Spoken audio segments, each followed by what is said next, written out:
All right, let's get right into it. We are talking about one of the biggest shakeups to India's employment world in decades.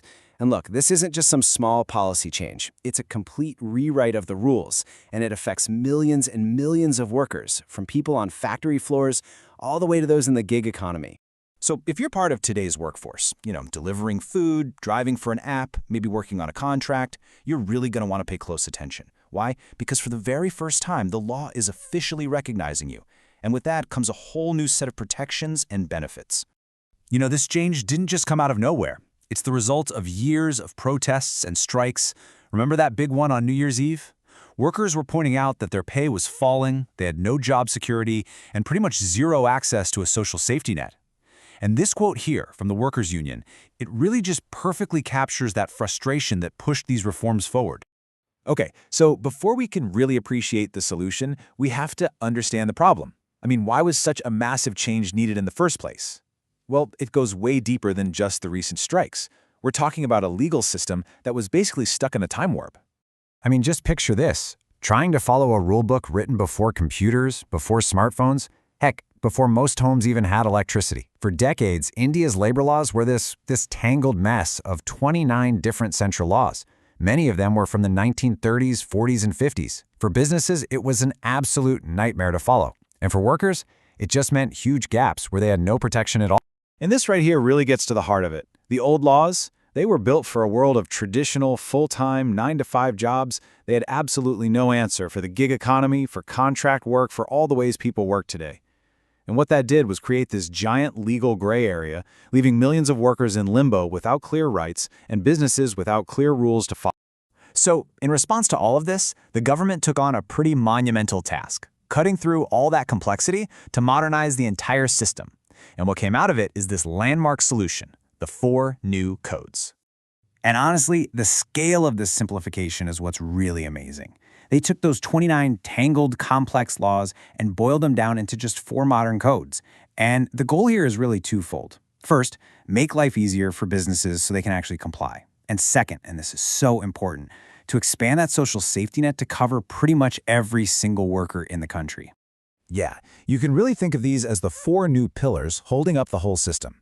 You've got one for wages, making sure people get fair pay, one for industrial relations, that's all about how unions and companies get along, a third for social security, building that all-important safety net, and finally, one for occupational safety and health.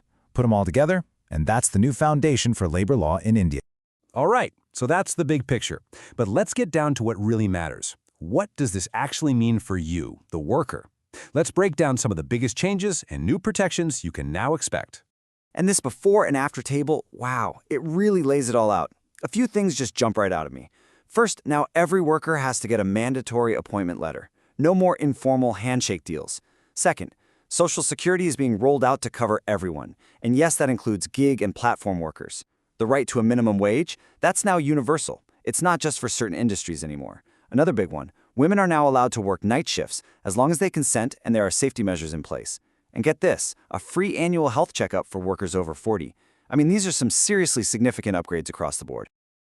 Something that sounds simple but is actually huge is that for the very first time in Indian law, terms like gig worker and platform worker are now officially defined. This is a massive, massive step. Because once you legally recognize this huge, growing part of the workforce, you can finally start giving them specific rights and benefits. So how does that work in the real world? Well, a gig worker can now qualify for Social Security benefits in one of 2 ways. Either they work for at least 90 days with a single platform in a year, or they work for a total of 120 days across a few different platforms. Once they hit that mark, they get access to a safety net that, frankly, just wasn't there for them before. Now, of course, this is a complicated issue, and there are definitely different viewpoints. For example, after that New Year's Eve strike, the CEO of Zomato, Deepinder Goyal, shared this perspective. His argument was that if the system were really that unfair, you wouldn't see so many people choosing to work in it. It's a really important point to consider in the whole debate. Okay, let's talk about the part that affects your wallet directly. Because beyond all the new rights, these codes make some really big changes to how your pay, your savings, like gratuity, and even your overtime are calculated. This stuff could have a real impact on your bank account. This right here, this is a total game changer. It's being called the 50% wage rule. See, for a long time, some companies had a little trick. They'd keep your basic pay really low and then load up your salary with all sorts of allowances. And since benefits like gratuity were calculated on that low basic pay, they'd pay out less. Well, the new law puts a stop to that. It says your wages for calculating these things must be at least 50% of your total pay. No more games.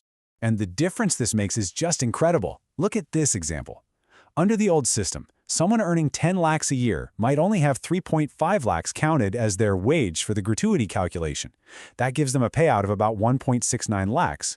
But with the new 50% rule, that same person's wage for the calculation jumps to 5 lakhs, and their final gratuity payout shoots up to over 2.4 lakhs. That is a huge difference.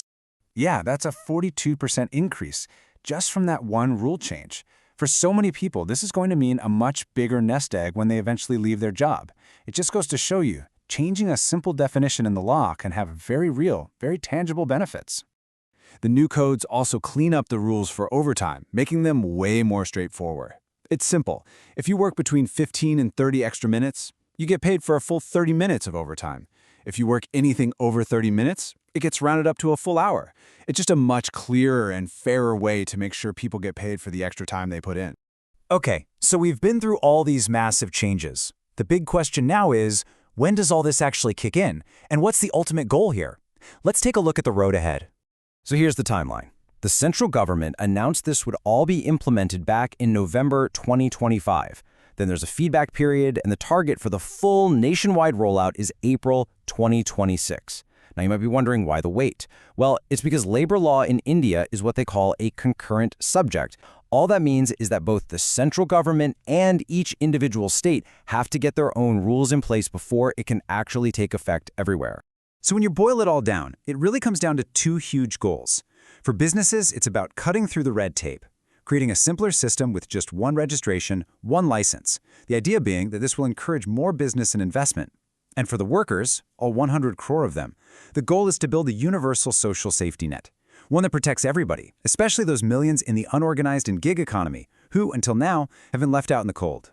And that really leaves us with the million-dollar question, doesn't it? This whole thing is a monumental effort to rebalance the scales between businesses and workers in a fast-changing economy.